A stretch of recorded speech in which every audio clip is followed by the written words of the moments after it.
Morning voice എന്ന അനുഗ്രഹീത പ്രോഗ്രാമിലേക്ക് ഏവർക്കും സ്വാഗതം. ദൈവനാമമഹത്വത്തിനായി ഒരു ഗാനം നമുക്കിപ്പോൾ ശ്രവിക്കാം.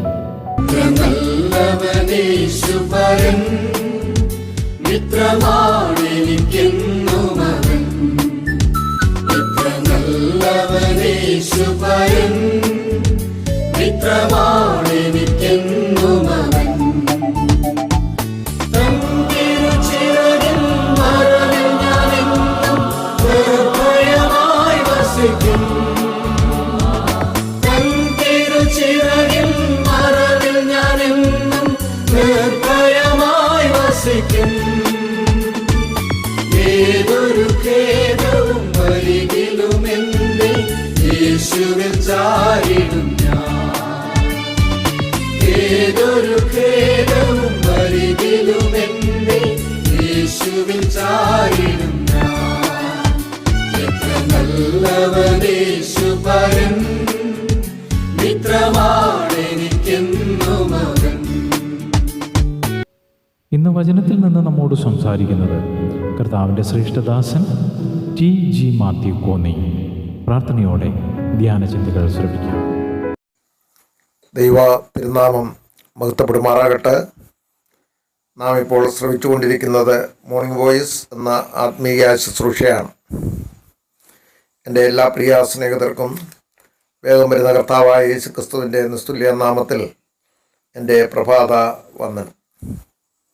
കഴിഞ്ഞ 50 എപ്പിസോഡുകളിലായിട്ട് വെളിപ്പാട് പുസ്തകം 1-2 അധ്യായത്തിൽ നിന്നും 3-ാം അധ്യായം 1 മുതൽ 15 വരെയുള്ള വാക്യത്തിൽ നിന്നുള്ള ആത്മീക ആലോചനകളാണ് നാം ചിന്തിക്കുവാൻ തക്കവണ്ണം ഇടയായിത്തീർന്നത്.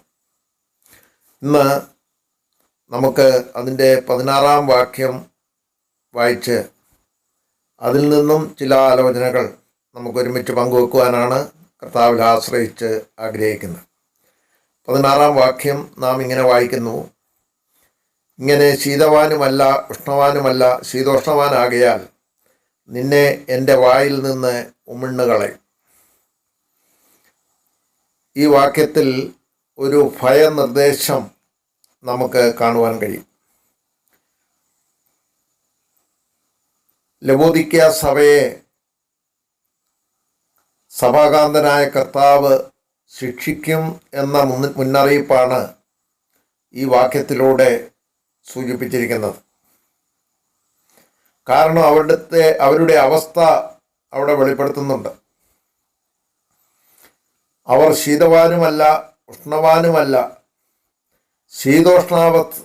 അവസ്ഥയിൽ അവർ ആയിരിക്കുകയാണ്. കഴിഞ്ഞ എപ്പിസോഡിൽ നാം ചിന്തിച്ചതുപോലെ ശീതവാനോ ഉഷ്ണവാനോ ആയിരുന്നെങ്കിൽ കൊള്ളായിരുന്നു എന്ന് അതിൻ്റെ 15-ാം വാക്യത്തിൽ വായിക്കുന്നുണ്ട്. അതിൻ്റെ അർത്ഥം എന്താണ്? ശീതവാനോ ഉഷ്ണവാനോ ആയിരുന്നെങ്കിൽ അവരുടെ പ്രവൃത്തിയിൽ ഒരു പ്രതീക്ഷ സഭാകാന്തന് ഉണ്ട്. എന്നാൽ ഇപ്പോഴത്തെ അവസ്ഥയിൽ, അവർ ശീതോഷ്ണാവസ്ഥയിലായിരിക്കുന്ന അവരുടെ ഇപ്പോഴത്തെ അവസ്ഥയിൽ ഒരു പ്രതീക്ഷ ഇല്ല എന്ന് വേണം നമുക്കവിടെ നിന്നും മനസ്സിലാക്കുവാൻ സാധിക്കുന്നത്.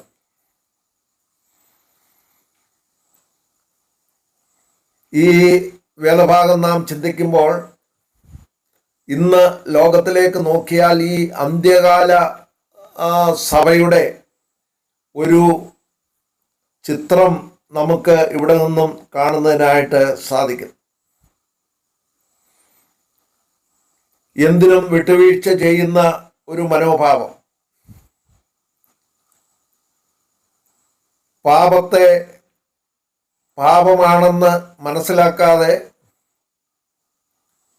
അതും വേണം ഇതും വേണമെന്ന് പറഞ്ഞ് നടക്കുന്ന ഒരു അവസ്ഥ.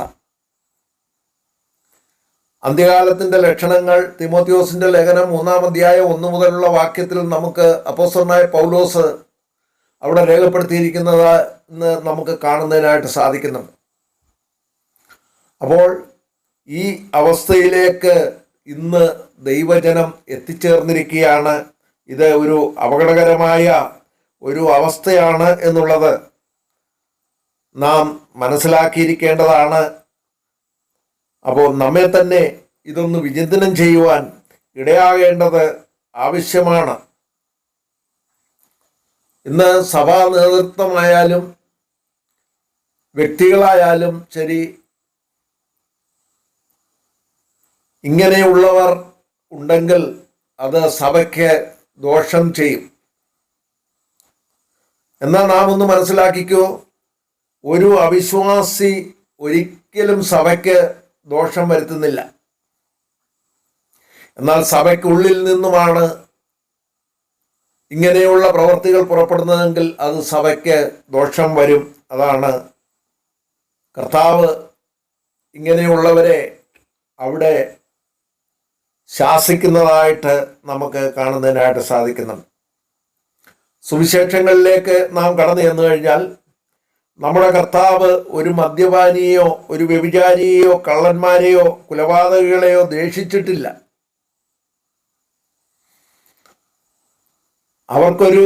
അവരിലൊരു പ്രതീക്ഷ കർത്താവിനുണ്ട്. എന്നാൽ ദൈവത്തോടും ദൈവാലയത്തോടും അടുപ്പമുണ്ടെന്ന് പറയുന്ന പരീശന്മാരോടും ശാസ്ത്രിമാരോടും അയ്യോ നിങ്ങൾക്ക് കഷ്ടം എന്ന് പറഞ്ഞിരിക്കുന്നതായിട്ട് നമുക്ക് കാണുവാൻ കഴിയുന്നുണ്ട്.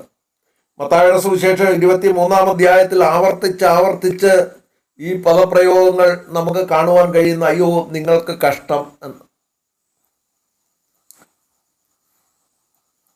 അപ്പോൾ ഇവിടെ നാം വായിച്ചത് അതിൻ്റെ 16-ാം വാക്യത്തിൽ ഒരു കടുത്ത ശാസനയാണ് നമുക്കവിടെ കാണുന്നതിനായിട്ട് സാധിക്കുന്നുണ്ട്.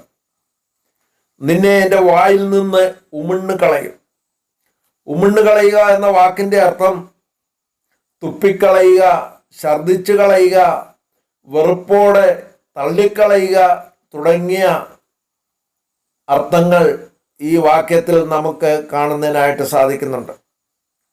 POC ബൈബിളിൽ രേഖപ്പെടുത്തിയിരിക്കുന്നത് ഇങ്ങനെയാണ്: നിന്നെ എൻ്റെ വായിൽ നിന്ന് തുപ്പിക്കളയും എന്നുള്ളതാണ്.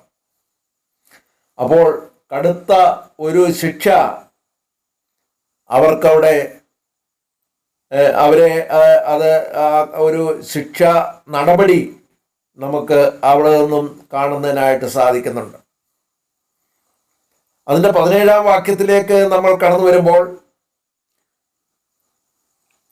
ആ ലവോദിക്ക സഭയെക്കുറിച്ച് അവരുടെ സ്ഥിതി എന്താണെന്ന് അവർ തന്നെ പറയുന്നുണ്ട്.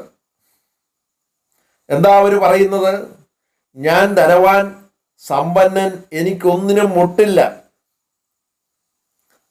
പ്രിയപ്പെട്ടവരെ, ഈ വാക്കുകൾ നാം ശ്രദ്ധിക്കേണ്ടത് ആവശ്യമാണ്. സഭയുടെ ആത്മീയ അധംപതനത്തിൻ്റെ ഒരു സാക്ഷ്യമാണ് ഈ വാക്കുകളിൽ കൂടെ നമുക്ക് കാണുവാൻ കഴിയുന്നത്. അവർ തങ്ങളെക്കുറിച്ച് മാത്രമാണ് അവർ പറയുന്നത്.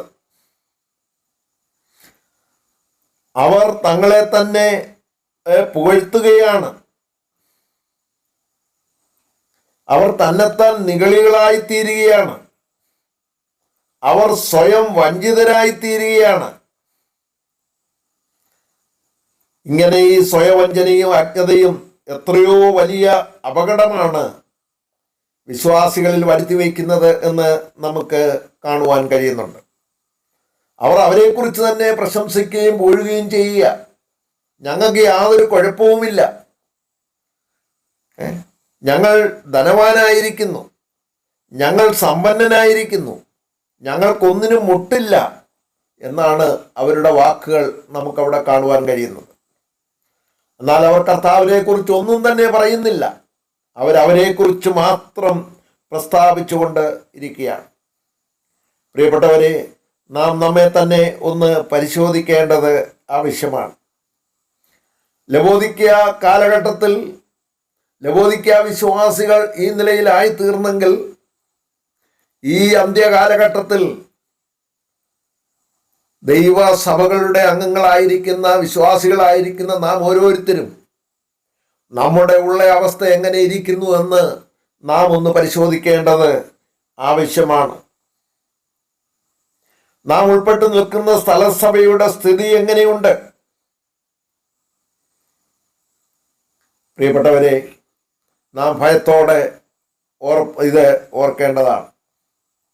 കർത്താവ് പറയുകയാണ്, നിന്നെ എൻ്റെ വായിൽ നിന്ന് ഉമിണ്ണ് കളയും. യാക്കോബിന്റെ ലേഖനം 4-ാം അധ്യായം അതിൻ്റെ 6-ാം വാക്യത്തിൽ ഇങ്ങനെ നമ്മൾ വായിക്കുന്നു, ദൈവം നിഗളികളോട് എതിർത്തു നിൽക്കുന്നു, താഴ്മയുള്ളവർക്ക് അവൻ കൃപ നൽകുന്നു. അപ്പോൾ ഇങ്ങനെയുള്ളവരോട് ദൈവം എതിർത്ത് നിൽക്കുന്നു.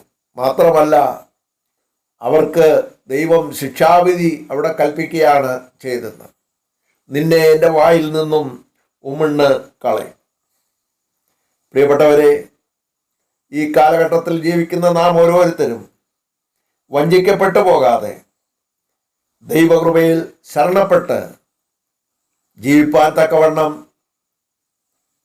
ദൈവസന്നിധിയിൽ താഴ്മയോടുകൂടെ ഇരുന്നു കൊണ്ട് നമ്മെ തന്നെ കർത്താവിൻ്റെ സന്നിധി താഴ്ത്തിക്കൊണ്ട് ദൈവനാമ മഹത്വത്തിനായിട്ട് ജീവിപ്പാൻ ദൈവം ഇടയാകട്ടെ എന്ന പ്രാർത്ഥനയോടെ ഞാൻ എൻ്റെ സന്ദേശം നിർത്തിക്കൊള്ളുന്നു. ദൈവനാമം മഹത്വപ്പെടുമാറാകട്ടെ.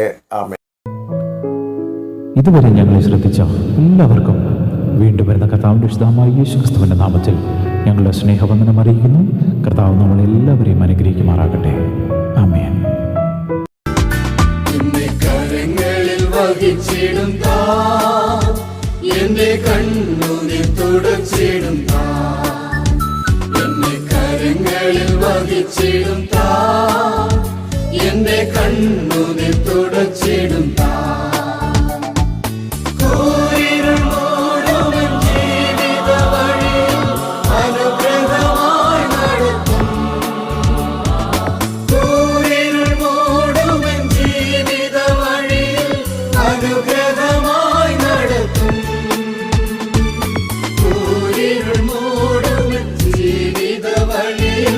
അനുഗ്രഹമായി നടത്തും,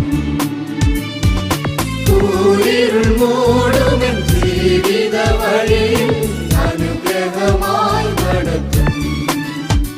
എത്ര നല്ലവനേശുപരൻ മിത്രമായി